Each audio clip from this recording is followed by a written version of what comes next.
नमस्कार, आपका स्वागत है हमारे आज के इस वीडियो में जहाँ पर हम लोग लेके आ चुके हैं जो आपका पेपर होने जा रहा है हिंदी का यानी कि एमपी बोर्ड के कक्षा 9वीं के पेपर शुरू होने वाले हैं और जो आपका पहला पेपर है वो मैंने आज के इस वीडियो में आपके लिए लेके आ चुका हूँ। जी हाँ स्टूडेंट्स, आज के इस वीडियो में मैं आपको पूरा आपका हिंदी का पेपर दिखाने आ रहा हूँ शुरू से लेकर अंत तक का। तो आपको वीडियो शुरू से लेकर अंत तक की पूरा देखते हुए चलना। आपको वीडियो पसंद आता है वीडियो को लाइक जरूर कीजिएगा। आप चैनल को भी सब्सक्राइब कर लीजिए ताकि आपको ऐसे ही ओरिजिनल पेपर हमारे वीडियो के द्वारा और हमारे चैनल के द्वारा मिल सके। तो स्टूडेंट्स, आज के इस वीडियो में मैंने आपके लिए लाया हूँ कक्षा 9वीं का 2023-24 में जो आपकी परीक्षा स्टार्ट होने वाली है उसका बिल्कुल ओरिजिनल पेपर। जैसे कि यहाँ पर आप देख सकते हैं, सबसे पहले आपको जो पेपर मिलेगा उसमें आपको रोल नंबर डाल देना है। फिर यहाँ पर कक्षा 9वीं परीक्षा 2023-24 लिखा रहेगा। यहाँ पर एक यूनिक कोड आपको देखने को मिल जाएगा जो साइड में आपके रहेगा। फिर यहाँ पर देखिए हिंदी, यहाँ पर एक कोड डला रहेगा। यहाँ पर अंग्रेजी में भी हिंदी लिखा रहेगा और हिंदी में भी हिंदी सब विषय लिखा रहेगा। यहाँ पर एक कोड देखने को आपको मिल जाएगा। यहाँ पर टोटल नंबर ऑफ क्वेश्चन देखने को मिल जाएंगे जो रहेंगे आपके 23 नंबर के। वो 23 क्वेश्चन आपको देखने को मिल जाएंगे। टाइम रहेगा आपका 3 घंटे का। Total number of printing page रहेंगे वो रहेंगे 8। मैक्सिमम मार्क्स रहेंगे वो जाएंगे 75 यानी कि 75 यानी 75। फिर देखिए यहाँ पर सामान्य निर्देश देखने को मिल जाएंगे। यहाँ पर पूरे निर्देश आप अच्छे से रीड कर सकते हैं स्टूडेंट। देखिए यहाँ पर अच्छे से पूरे निर्देश को क्या करना है, आपको रीड कर लेना। ये पूरे निर्देश देख लीजिए। आखिरी में आपको एक कोड देखने को मिल जाएगा, वो QR कोड देखने को मिलेगा। फिर यहाँ पर नीचे भी कोड देखने को मिल जाएगा। यहाँ पर पेज 1 ऑफ 8 देखने को मिल जाएगा। बिल्कुल ऐसा ही सेम टू सेम आपके हिंदी के पेपर में आपका क्या है, पूरा पेपर आने वाला है स्टूडेंट्स। तो आपको बिल्कुल भी घबराने की जरूरत नहीं है। आज के इस वीडियो में आपको पूरा हिंदी का पेपर दिखाने वाला हूँ। आपको वीडियो के आगे मैं बता दूंगा कैसे आप ये पूरा पेपर डाउनलोड कर सकते हैं। इसलिए मैं बोलूँगा आपको ये वीडियो शुरू से लेकर तक के पूरा देखते हुए चलना है। तो स्टूडेंट्स, जो आपका हिंदी का पेपर है वो कुछ इस प्रकार आएगा। मैं आपको एक बार पहले क्लियर कर देना चाहता हूँ। जो एमपी बोर्ड है उन्हें क्या करेंगे कि इस बार जो आपके पेपर होने वाले हैं किसके, हिंदी के, वो कितने प्रकार में आने वाले हैं, 4 सेट में आने वाले हैं। कितने सेट में, 4 सेट में आएंगे। पहला ए, दूसरा बी, तीसरा सी और फिर डी।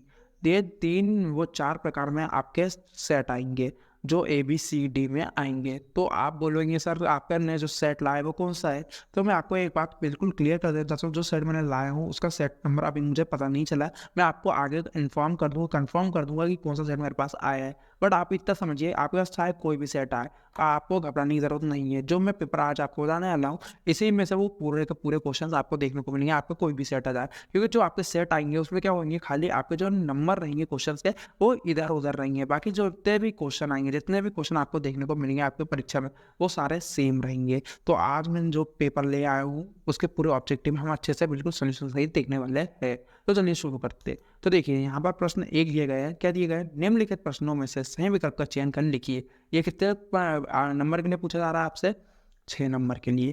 तो यहाँ पर देखिए पहला प्रश्न दिया गया है, प्रेम वाटिका के रचनाकार है। तो यहाँ पर आपको ऑप्शन दिया गया है रसखान, मीराबाई, जायसी, कबीरदास। तो जो आपका सही उत्तर हो जाएगा वो जाएगा रसखान। तो रसखान क्या है, आपके प्रेम वाटिका के रचनाकार है। तो ये आपको रसखान को राइट टिक करके आपको करना है, उत्तर में लिख देना है।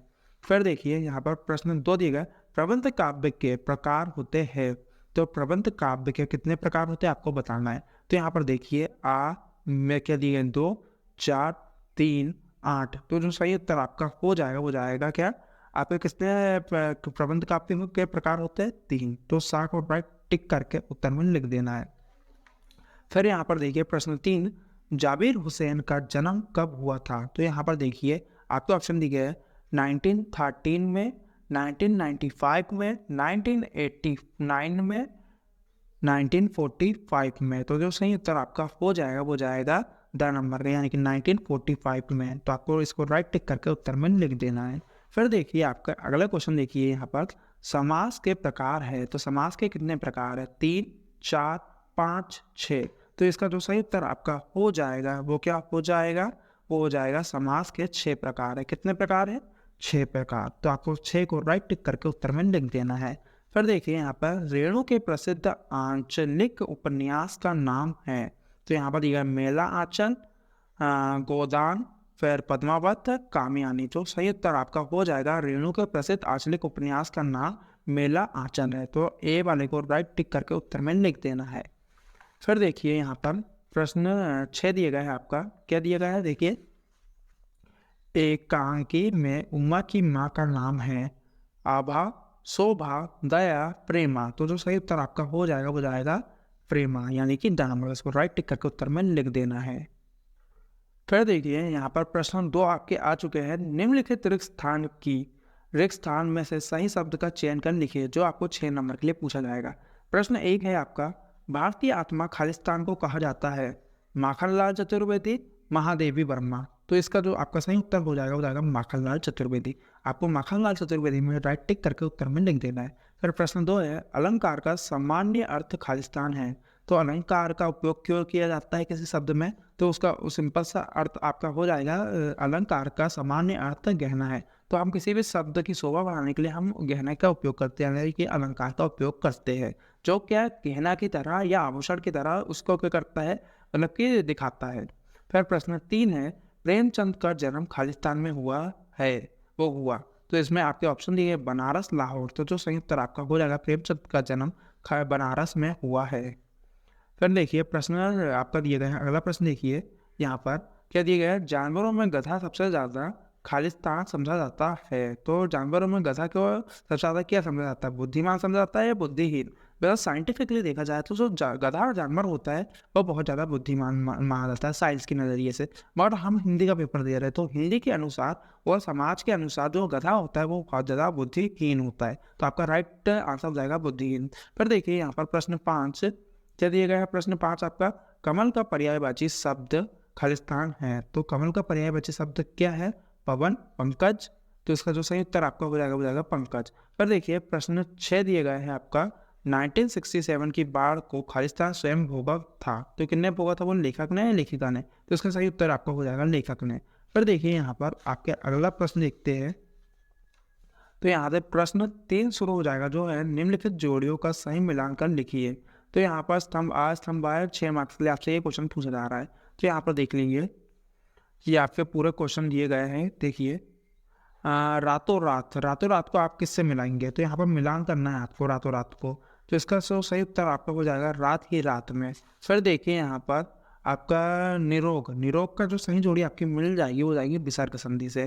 फिर यहाँ पर दिए गए हैं रामचरितमानस को आपको मिलाएंगे तो हो जाएगा तुलसीदास, यानी कि 4 से आपको मिलान कर देंगे। फिर दिया गया है कबीरदास को जो सही मिलान आप करेंगे कबीरदास का तो किससे हो जाएगा आपका जयसी से। फिर यहाँ पर कामयानी दिए गए, कामयानी को आप सही मिला करेंगे हो जाएगा महाकाव्य से। फिर दिए गए हैं छंद में बधी रचना, तो छंद में जो बधी रचना है उसका सही मिलान करेंगे तो हो जाएगा काव्य से। तो ये एक पूरे आपके हो जाएंगे, सही जोड़ी का मिलान हो जाएगा। चलिए हम अपना नेक्स्ट पेज देखते हैं। तो देखिए यहाँ पर आपका क्या बोलते हैं, प्रश्न 4 है, निम्नलिखित प्रश्नों के उत्तर एक वाक्य में लिखिए। यहाँ पर प्रश्न जो है आपके एक मार्क्स से रहेंगे और 6 प्रश्न दिए गए हैं, तो 6 अंक का ये पूरा प्रश्न आपका रहेगा। तो ये यहाँ पर देखिए पहला प्रश्न दिया गया है, मनुष्य ईश्वर को कहाँ कहाँ ढूंढता फिरता है। तो उसका जो सही उत्तर आपका हो जाएगा वो क्या हो जाएगा, मंदिर मस्जिद में। तो आपको सिंपल ये लिख लेना है इसका उत्तर मंदिर मस्जिद में। प्रश्न 2 दिए गए, प्रबंध काव्य के भेदों के नाम लिखिए। तो जो प्रबंध काव्य के भेदों के नाम होंगे वो क्या हो जाएंगे, महाकाव्य, खंड काव्य और आख्यान नीतियाँ। फिर यहाँ पर प्रश्न क्या दिया गया है आपका, महादेवी वर्मा किस गायिका के रूप में प्रसिद्ध है। तो इसका जो उत्तर आपका हो जाएगा वेदना और पीड़ा के रूप में प्रसिद्ध है। महादेवी वर्मा वेदना और पीड़ा के गायिका के रूप में प्रसिद्ध है। यहाँ पर हो जाएगा उत्तर हो जाएगा। फिर प्रश्न 3 वो देखिए, प्रश्न 4 दिया गया है आपका, हिंदी का उपन्यास सम्राट किसे हम कहा जाता है। तो जो उसका सही उत्तर आपका हो जाएगा वो जाएगा मुंशी प्रेमचंद को। जो हिंदी के उपन्यास सम्राट है उन्हें किन्हें कहा जाता है, मुंशी प्रेमचंद को। फिर देखिए यहाँ पर आपका अगला प्रश्न देखिए क्या है। यहाँ पर आपका अगला प्रश्न देखिए,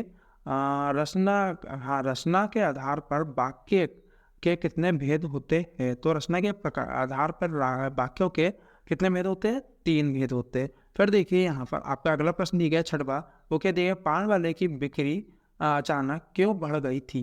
तो उसका जो उत्तर आपका सही आ जाएगा कि लोग बाढ़ को देखने आ रहे थे, इसके कारण जो पान वाला है उसकी बिक्री बढ़ गई थी। फिर देखिए यहाँ पर क्या आ गया आपका, प्रश्न 5 आ गया है, जो है निम्नलिखित में से सत्य और असत्य छांटकर लिखिए। तो यहाँ पर देखिए प्रश्न जो आपका है वो 6 मार्क्स के लिए पूछा गया है। तो यहाँ पर देखिए राम भक्ति शाखा के प्रमुख कवि सूरदास है, ये क्या है हो जाएगा आपका असत्य हो जाएगा। फिर देखिए प्रश्न 2 दिए गए, रामचरितमानस एक महाकाव्य है, ये क्या हो जाएगा आपका सत्य हो जाएगा। झूरी बेलों को देखकर गदगद हो गया, यहाँ पे हो जाएगा सत्य हो जाएगा। मुंह की खाना का अर्थ मुंह से खाना है, यहाँ पे हो जाएगा असत्य हो जाएगा। विचार विनिमय के लिए माध्यम को भाषा कहा जाता है, यहाँ पे सत्य हो जाएगा। उमा साहसी लड़की थी, ये आपका भी सत्य हो जाएगा। ये आपके हो जाएंगे पूरे के पूरे ऑब्जेक्टिव यहाँ पर खत्म हो जाएंगे। फिर यहाँ से आप क्या जाएंगे देखिए, यहाँ से प्रश्न 6 चालू हो जाएगा, जो है मानसरोवर से कवि का क्या आशय है, या फिर 2 मार्क्स के लिए पूछा जाएगा। तो बिल्कुल आपको इसको समझना है। इसके हम क्या है, जितने भी प्रश्न 6 से आपके क्वेश्चन के आंसर हैं, हम उन्हें क्या करेंगे, डायरेक्ट वेबसाइट में अपलोड करेंगे और भाग 2 में आपके लिए लेके आएंगे। और आपको अगर ये पूरा पेपर डाउनलोड करना है तो आपको सिंपली गूगल में जाना है और सर्च करना है। क्या करेंगे, जैसे कि आप स्क्रीन में दिखाई दे रहा है, आपको सिंपली सर्च करना है studysource.online। फिर यहाँ पर इसी का में आपसे पूछा जाएगा छायावाद की कोई 2 विशेषताएं लिखिए। प्रश्न 7 है, भक्ति काल को स्वर्ण युग क्यों कहा जाता है, ये आपको 2 मार्क्स के लिए पूछा जाएगा। उसी का में आपसे पूछा जाएगा छायावाद की 2 प्रमुख विशेषताएं लिखिए। फिर यहाँ पर प्रश्न 8 है, माखनलाल चतुर्वेदी के कला पक्ष की 2 विशेषताएं लिखिए। ये पेज 4 है आपका 8 में से, ये कुछ इस प्रकार आपका पेपर आएगा।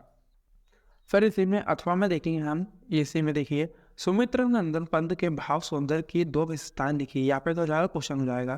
फिर यहाँ पर प्रश्न 9 है, लता ने बादल रूपी मेहमान को किस तरह देखा और क्यों। उसी के अथवा में आपसे पूछा जाएगा अरहर और सुनाई के खेत कवि को कैसे दिखाई देते हैं।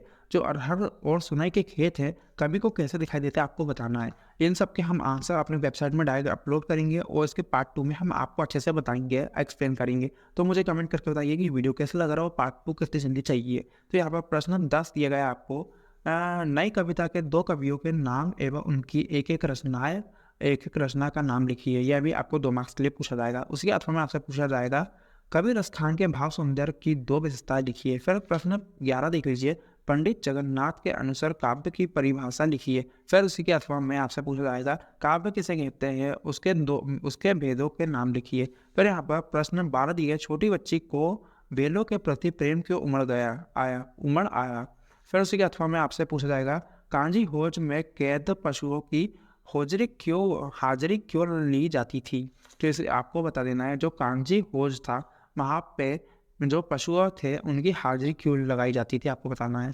फिर प्रश्न 13 है, कहानी विधा के बारे में संक्षिप्त परिचय दीजिए। फिर उसी के अथवा में निबंध लेखन की कोई 2 विशेषताएं लिखिए, आपको बताना है। ये सब के आंसर मैंने जैसे ही आपको बता चुका 2 बार कि आपको सिंपली studysource.online गूगल में सर्च करना है, वहाँ पर मिल जाएंगे। प्रश्न 14 दिया गया है, एकांकी की कोई 2 विशेषताएं लिखिए।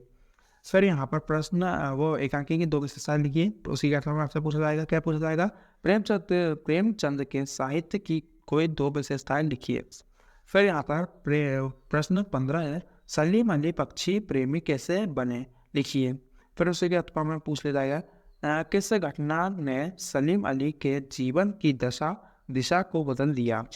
फिर यहाँ पर प्रश्न 16 देखिए, संधि की परिभाषा एवं प्रकार लिखिए। उसी का जवाब आपसे पूछा जाएगा मुहावरे एवं लोकोक्तियों में अंतर लिखिए। जो लोकोक्तियाँ होती है और मुहावरों में दोनों में अंतर लिखना है। यहाँ पर प्रश्न पूरे 16 तक यहाँ पर होगा है, जो आपके 2 नंबर के लिए पूछे जाएंगे। फिर यहाँ पर प्रश्न आपका 17 आ जाएगा, रेणु जी की मित्रता के नाम लिखिए। फिर यहाँ पर उसी के अथवा में आ जाएगा, गोलंबर के पास जनसंपर्क की गाड़ी क्या ऐलान कर रही थी, आपको बता देना है। फिर यहाँ पर प्रश्न 18 है, निम्नलिखित काव्यास का संदर्भ प्रसंग साहित्य भावार्थ लिखिए। या फिर 3 नंबर के लिए आपसे पूछ लिया जाएगा, यहाँ पर देखने को मिल जाएगा। उसी के अथवा में भी ये देख लीजिए। और फिर यहाँ पर प्रश्न 19 दिएगा, निम्नलिखित गद्यांश की संदर्भ प्रसंग साहित्य व्याख्यान लिखिए। ये 3 नंबर के लिए आपसे पूछ लिया जाएगा। ये यहाँ पर देख सकते हैं आप, 2 दिए गए आपको, अथवा वाला देख लीजिए, ऊपर वाला देख लीजिए। फिर यहाँ पर प्रश्न 20 दिया गया, जल है तो कल है विषय पर एक अनुच्छेद लिखिए। ये भी 3 नंबर के लिए आपसे पूछ लिया जाएगा। उसी के अथवा में आपसे पूछ लिया जाएगा, अपने गांव या शहर पर एक अनुच्छेद लिखिए। अपने गांव या शहर में आपको एक अनुच्छेद लिख देना है। फिर यहाँ पर प्रश्न 21 देख लीजिए, निम्नलिखित अपठित काव्यांश अथवा गद्यांश को पढ़कर नीचे लिखे प्रश्नों के उत्तर लिखिए। तो यहाँ पर दिए गए है ना। तो चलिए हम इसको देख लेते हैं। तो यहाँ पर जैसे कि आप देख पा रहे होंगे, ये देख सकते हैं आप, ये पूरा का पूरा आपको क्या देखने को मिल जाएगा, पूरा गद्यांश देखने को मिल जाएगी। ये उनके क्वेश्चन देखने को मिल जाएंगे। फिर यहाँ पर आगे और देख लीजिए अच्छे से, ये देख लीजिए पूरे, यहाँ पर पूरे का पूरा आपको देखने को मिल जा रहा है। ये पूरे देख लीजिए। ये प्रश्न 22 दिए गए, साला त्याग प्रमाण पत्र देखिए, अच्छे से देखिए।